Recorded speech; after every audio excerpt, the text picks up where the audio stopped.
Welcome to our channel Tithi Koushik lifestyle. আবার চলে এসেছি একটা নতুন ভিডিওর সাথে। আশা করি তোমরা সবাই ভালো আছো, আমিও ভালো আছি।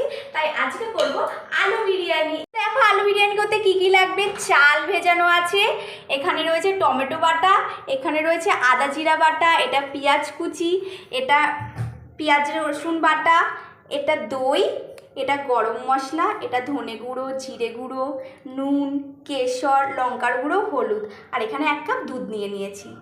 চলো রান্নাটা শুরু করা যাক। দেখো কড়াই বসিয়ে দিয়েছি, কড়াইতে তেল গরম করে তাতে কেটে রাখা পেঁয়াজটা দিয়ে দিলাম।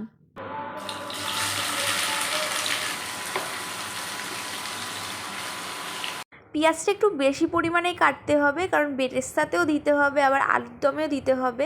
আর পেঁয়াজগুলো কিন্তু একটু লাল লাল করে ভাজতে হবে। দেখো আমি কেমন লাল লাল করে ভেজে নিয়েছি। আমার ভাজা কমপ্লিট। এবার সেই তেলের মধ্যে আলুগুলোকে দিয়ে দিয়েছি। আমি কিন্তু আলুগুলোকে একটু সামান্য বয়েল করে নিয়েছি, বেশি বয়েল করবে না, সামান্য বয়েল করবে যাতে গলে না যায়। তারপর ছাকা তেল লাল লাল করে ভাজতে হবে। আমার কিন্তু আলু ভাজাটা পুরোপুরি কমপ্লিট হয়ে গেছে, তাই আমি একটা প্লেটের মধ্যে তুলে নিচ্ছি।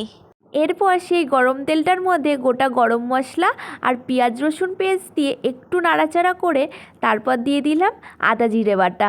এরপর টমেটো পেস্ট দিয়ে আমি একটু কষিয়ে নিয়েছি। মশলার পরিমাণটা কিন্তু আলুর থেকে একটু বেশি হতে হবে। বাটা মশলাটার মধ্যে পরিমাণ মতো জিরে গুঁড়ো, ধনে, হলুদ, লঙ্কার গুঁড়ো, নুন দিয়ে একটু কষিয়ে নিচ্ছি। মশলাটা ভালো করে কষিয়ে নিয়েছি। এরপর দিয়ে দেবো পরিমাণ মতো দই। দই দিয়ে ভালো করে কষিয়ে নিয়েছি। মশলা দিয়ে তেল ছেড়ে দিয়েছে। এরপর দিয়ে দিলাম পেঁয়াজ কুচি আর বিরিয়ানি মশলা। এটা দিয়ে একটু ভালো করে নাড়াচাড়া করে ভাজা আলুগুলোকে দিয়ে দিয়েছি। এরপর একটু সামান্য জল দিয়ে ফুটতে দেবো, যাতে আলুটা ভালো করে সেদ্ধ হয়ে যায়। পরিমাণ মতো কিন্তু গ্রেভি রাখতে হবে। দেখো আমার আলুর দম রেডি হয়ে গেছে। চলো এবার ভাতটা করে নিই। গরম জলের মধ্যে দিয়ে দিয়েছি গোটা গরম মশলা আর গোলমরিচ। জলটা ভালো করে ফুটিয়ে নিয়েছি। চালগুলোকে এবার দিয়ে দিচ্ছি।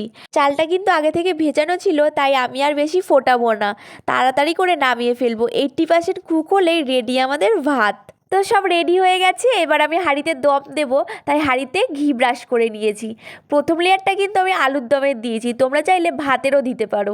সবসময় আগে ভাতটাই দিই, তাই আজকে আলুর দম দিলাম, নতুনত্ব ট্রাই করলাম। আমার ভাতের লেয়ার দেওয়া কমপ্লিট হয়ে গেছে। এরপর আমি গোলাপ জল দিয়ে দেবো। তোমরা যেরকম সেন্ট পছন্দ করো সেই হিসাবে গোলাপ জল, কেওড়ার জল দেবে। দেখো আমি 1 চামচ করেই দিয়েছি। এরপর ওপর দিয়ে ঘি ছড়িয়ে দিচ্ছি।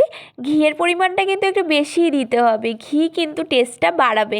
এরপর দিয়ে দিয়েছি বিরিয়ানি মশলা। চারিদিকে ভালো করে ছড়িয়ে দিতে হবে, যাতে সবার সাথে ভালো করে মেশে।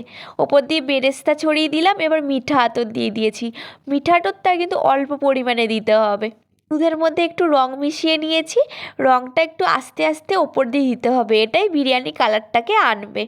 আমার কিন্তু ফার্স্ট লেয়ার কমপ্লিট হয়ে গেছে। আমার 4খানা লেয়ার হয়েছিল। তোমরা যতগুলো লেয়ার পারবে ততগুলো দেবে। প্রত্যেক লেয়ারে একই প্রসেসে দেবে, তাহলে বিরিয়ানিটা খেতে আরও টেস্ট হবে। ওপর দিয়ে আবার বিরিয়ানি মশলা ছড়িয়ে দিচ্ছি।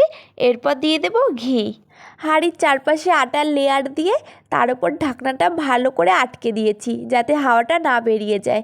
এরপর লো ফ্লেমে 20 মিনিট দম দিলেই রেডি আমাদের বিরিয়ানি। ওয়াও, দেখো পুরো দোকানের বিরিয়ানির মতো হয়েছে, তাই না? খেতেও কিন্তু পুরো রেস্টুরেন্ট স্টাইল হয়েছে, এত টেস্টি হয়েছে। একবার বাড়িতে বানিয়ে দেখো, খুব অল্প খরচ লাগবে আর হেলথের দিক থেকেও সেফ থাকবে। একবার হলেও বাড়িতে ট্রাই করো, আর কমেন্ট বক্সে প্লিজ জানিও কেমন হয়েছে। এই ভিডিওটা এই পর্যন্তই। থ্যাংক ইউ সবাইকে পুরো ভিডিওটা দেখার জন্য। আর ভিডিওটা ভালো লেগে থাকলে প্লিজ লাইক করেন, শেয়ার করে দিও, আর পাশে থাকা বেল আইকনটা টং করে বাজিয়ে দিও। তো ততক্ষণ সুস্থ থাকো, ভালো থাকো, আর পরের ভিডিও দেখার জন্য অপেক্ষা করো। টাটা।